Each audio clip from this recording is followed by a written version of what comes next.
Entonces, basado en este ejemplo del cuentaviente, que uno normal a uno que tiene más privilegios, pues exactamente eso se refiere con el polimorfismo. Lo que nos dice aquí, los objetos pueden, sí, pueden anular comportamientos principales compartidos con comportamientos secundarios específicos. No es lo mismo que, les repito, yo llegué al cajero, meta mi tarjeta y diga, o reconozca, ah, bueno, tú eres un cliente estándar. Nada más te dejo, o sea, nos va a dejar entrar, ¿sí? Todos los métodos a lo mejor se ejecuten igual, pero va a llegar un punto en el que a lo mejor hay algo distinto, ¿sí? Hay algo distinto. En este caso, ¿cuánto voy a retirar?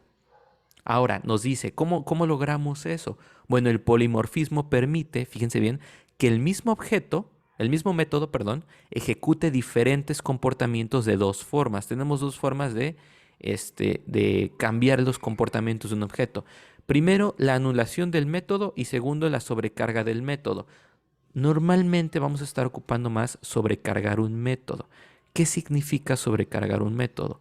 Significa que le vamos a añadir algo, ¿sí? Le vamos a añadir algo al método que a lo mejor pensemos en el cliente estándar de un cajero, que llega a meter su tarjeta y dice, ah, tú eres estándar, cliente normal, ¿sí? Entonces, como detecta que es cliente normal, se va a un método a lo mejor que se llame cantidad a retirar, a una función. Y esa función la va a sobrecargar. ¿Qué significa? Que va a sobreescribir la manera en que se va a comportar. ¿Sí? Tiene un comportamiento genérico que va a ser, escribe la cantidad a retirar, pero va a estar condicionada por qué tipo de cliente va a ser. Si es un cliente premium o si es un cliente estándar. Ahí es donde viene la sobrecarga. Entonces, la sobrecarga dice, tú vas a funcionar normal, pero te vas a comportar diferente en esta parte. En esta parte te voy a sobreescribir, ¿sí? Voy a cambiar ciertas cosas, voy a ajustar la función para que ejecutes o te comportes de manera distinta, ¿sale? Sí queda claro esta parte de la sobrecarga de métodos del polimorfismo. Está explicado muy básico, lo vamos a ver en código, pero sí se comienza a entender. Sí, sí se lo entiende. Ok. Raúl, ¿sí le entiendes? Sí, maestro. Ok, perfecto. Bueno, lo que nos dice aquí, alrededor de estos principios de la programación orientada a objetos se construyen muchas cosas. Con esto podemos construir incluso un sistema bancario, ¿sí? Sabiendo esto. Ahora, ¿cuáles son los beneficios? Bueno, la reutilización del código. ¿Por qué? Ya lo dijimos ahorita. Si tenemos un objeto que creamos a partir de una clase, ¿sí? Ya no tenemos, por ejemplo, que crear código para hacer otro objeto. Con el código que creamos un objeto podemos crear otro, o sea, copiar y pegar. Nada más ajustamos algunas cosas. O inclusive podemos dejarlo igual, ¿sí? ¿Por qué? Porque si tiene los mismos, si creamos un objeto de la clase humano llamado Miriam, pues Miriam va a tener que llenar esas propiedades. Nombre, edad, altura, ¿sí?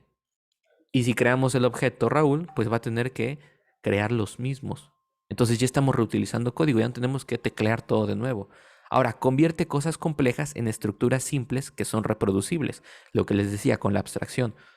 No tenemos que saber entender todo el mundo, ¿sí? Con que entendamos lo básico de algo que existe en el mundo, ¿sí? Por eso les decía al principio, si la programación ayuda en que podemos tomar cosas del mundo real, cualquier cosa, y la ponemos en código, ¿sale? Por eso dice aquí, cosas complejas, las hacemos simples y las convertimos en estructuras simples reproducibles. Evita la duplicación de código. Al ser código lo más sencillo posible, lo más abstracto posible, evitamos estar duplicando código, ¿ok?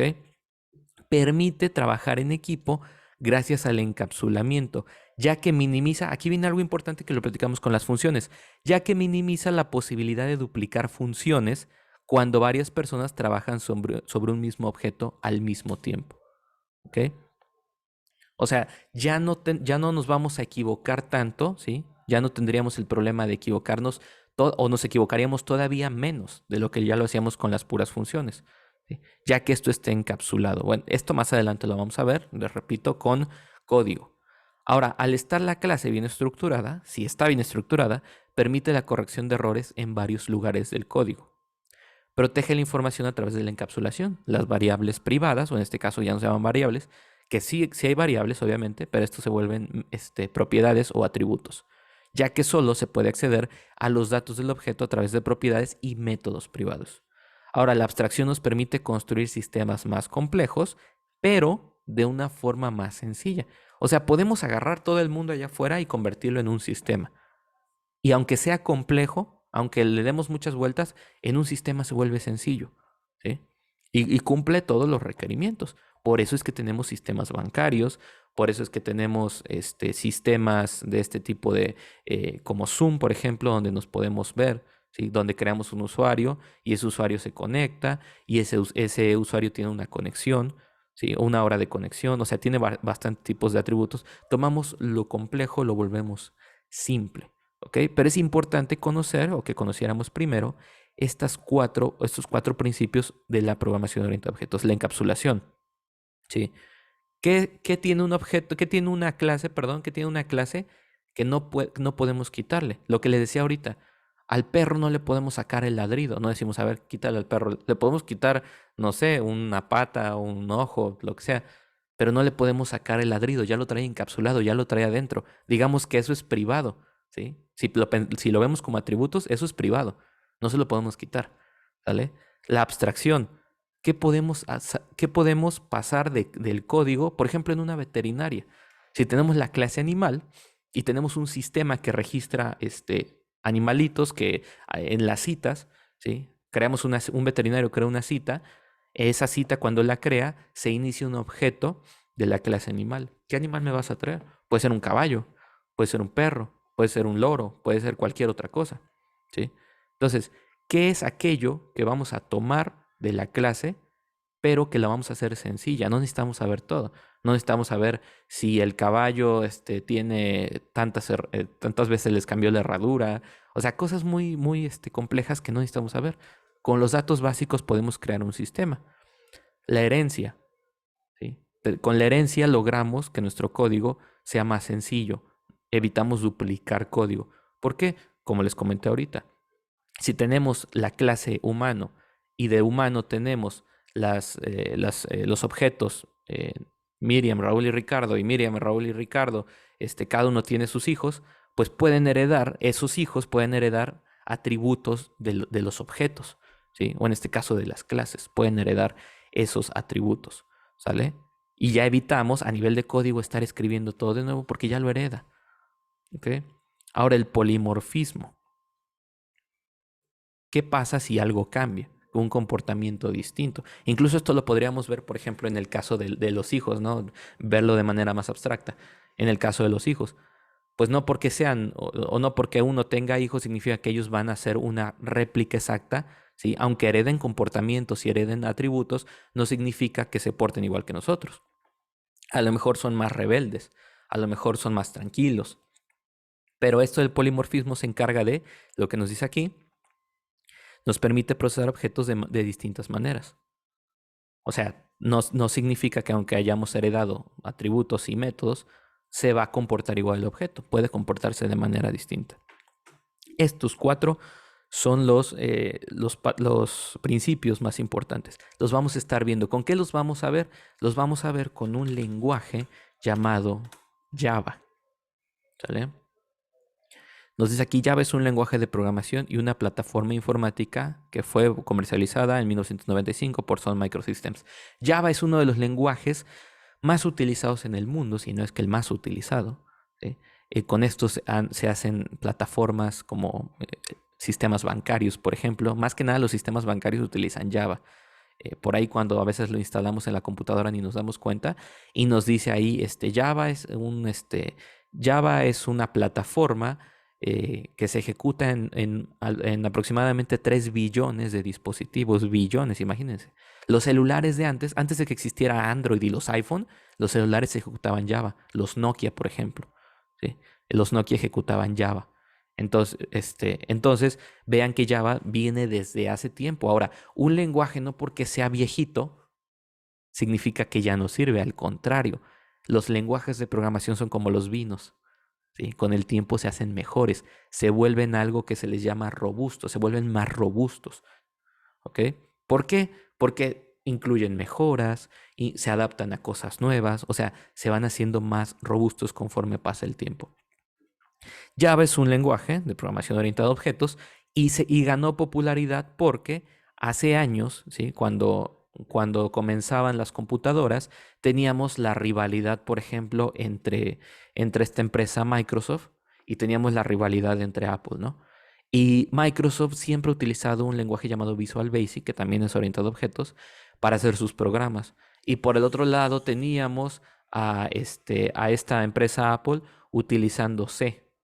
¿Sí? Un lenguaje o C Sharp, que se llama C, que es la C, ¿sí? C. Y entonces el problema era que cada programa que creaban ellos, pues era distinto. Querías meter un programa en Windows de Apple, no funcionaba, ¿sí? No jalaba, como dicen. Querías meter un programa de Microsoft, querías meterlo en Apple, tampoco. Era una rivalidad comercial. Entonces llegó Sun Microsystems y dijo, ¿por qué no creamos un lenguaje que se ejecute en cualquier sistema operativo sin importar? Entonces Java creó algo llamado la máquina virtual de Java. La máquina virtual de Java es un programita que le llaman compilador, si es un compilador, un programita que se ejecuta. Cuando nosotros, por ejemplo, ejecutamos en Saint nuestro pseudocódigo, lo compila, ¿sí? Cuando lo compila dice, bueno, aquí está tu resultado. Saint se puede ejecutar porque trae adentro un compilador universal que funciona en Apple, que funciona en cualquier otro lugar, pero es un compilador normal, ya viene integrado. Lo que hizo Java fue crear un programita y ese programa hace que se compile para el sistema operativo en el que esté. Entonces, Java no se maneja dependiendo del sistema operativo, se maneja de manera autónoma. No depende de ningún cambio. Por ejemplo, si el día de mañana a Apple se le ocurre programar sus programas en, no sé, en otro lenguaje, un lenguaje, si estaban programando en el lenguaje X y quieren pasarse al Y, a Java no le va a afectar, porque Java ejecuta su propia máquina virtual. O sea, no depende de los cambios del sistema operativo, simplemente va a funcionar y ya. Lo mismo va a suceder si Microsoft un día decide cambiarse de lenguaje. Java es completamente independiente, por eso se volvió muy famoso, porque logró entonces que cualquier programa que se cree se puede ejecutar en cualquier sistema operativo sin importar qué tipo sea. Ese es el que vamos a estar utilizando para estas clases de aquí en adelante. Y el IDE que vamos a estar utilizando, ya para terminar, va a ser uno que se llama NetBeans, que se los voy a mostrar. NetBeans. NetBeans, ¿sí? Nos dice aquí, es un entorno de desarrollo integrado libre, ¿sí? O sea, no nos cuesta, es gratuito, hecho principalmente para el lenguaje de programación Java, ¿vale? Entonces vamos a estar descargando NetBeans.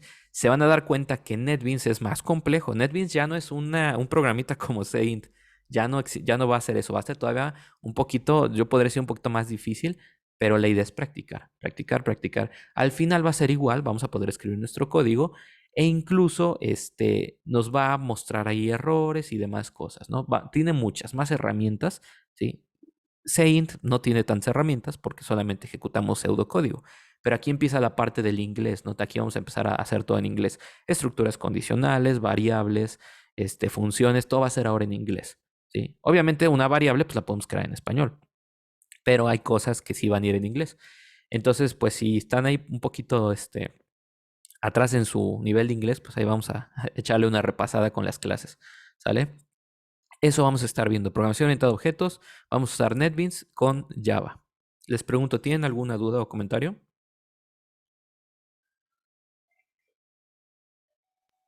No, ya empieza lo interesante. Bueno, a todo ha estado interesante, pero viene lo más complejo. Sí, sí, aquí viene ya vienen las cosas complejas. Sí va a estar un poquito más difícil, pero nada más les pido la misma paciencia que han tenido para esto. Obviamente, pues, si tienen dudas me preguntan y las vamos resolviendo. La idea es que, como al principio del curso les comenté, yo les explique hasta con peras y manzanas, siempre. O sea, hasta que me diga, ya entendí, ok, sale, entonces continuamos, ¿no? Pero sí va a ser un poquito más complejo. No se asusten, sigue siendo. Recuerden, sigue siendo lo más básico de la lógica existente. ¿sí? Ya les dije, ya las computadoras no son inteligentes, ni tenemos que, como vemos luego en las películas, también las películas han creado un cliché que no es verdadero, o sea, cosas falsas sobre los programadores, que somos esas personas que se sientan y teclean en la oscuridad y aparece un montón de texto, no. O sea, podemos estar a una hora así viendo la pantalla y eso es lo que hace un programador. Esa es la verdad, ¿sale? Entonces, vamos a estar trabajando poquito a poco con la programación orientada a objetos y se van a dar cuenta que vamos a empezar a crear sistemas más complejos e incluso sistemas más bonitos, porque aquí ya vamos a interactuar con botones. O sea, aquí ya vamos a crear un sistemita, una ventanita que se ejecuta en nuestra computadora y le vamos a dar comportamiento a un botón. Cosa que no pudimos hacer en Seid porque no lo permite. No tiene una interfaz donde podamos construir nuestra propia interfaz gráfica y ponerle botones, imágenes, textos y demás. No, todo era plano. Incluso el menú que les envié, ¿se acuerdan? Era puro escribir, escribir, escribir. ¿Sí? Pero aquí ya vamos a tener botones, le vamos a poner funciones, un montón de cosas. Pero todo bajo la programación orientada a objetos. Vale, entonces, en un minuto ahorita les envío el video, que ya voy a terminar de grabar aquí, a ver.